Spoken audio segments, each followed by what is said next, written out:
Her yerden gördüm, uzaktan sevdim. Kara gözlüm, zar buldum gülüm. Cemalım sensin, ay gülümü sensin. Doyabilmem, sevebilmem gülüm. Asmana karab döktüm ben göz yaşımı. Başımı aylap aldım sen ben başımı. O vatanım benim, o vatanım benim. Asmana karab döktüm ben göz yaşımı. Başımı aylap aldım sen ben başımı. O vatanım sen, o vatanım benim.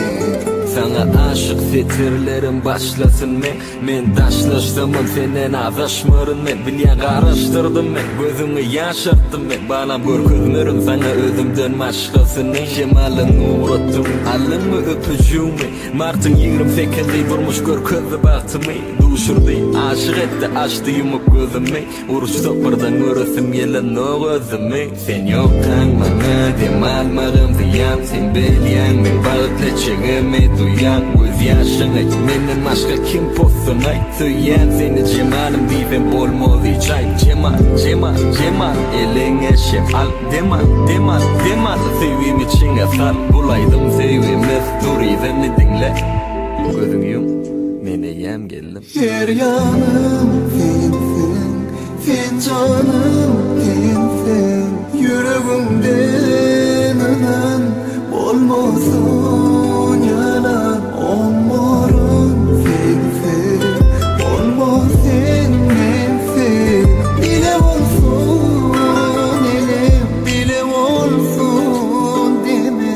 Yine geldim okşa bölüm andıma. Yalnız kalmar yanıma dönüm yanına. Demalmağım sen yok kanlayan bana. İçine salıp senden kimden görüm men sağlıma, sağlıma. Seni uğrum dışıdasın belye özüme kanat. Gölü ay yüzüme ettimden açsam özümü yatlat. Yatla bon ormasın önümde tufsen.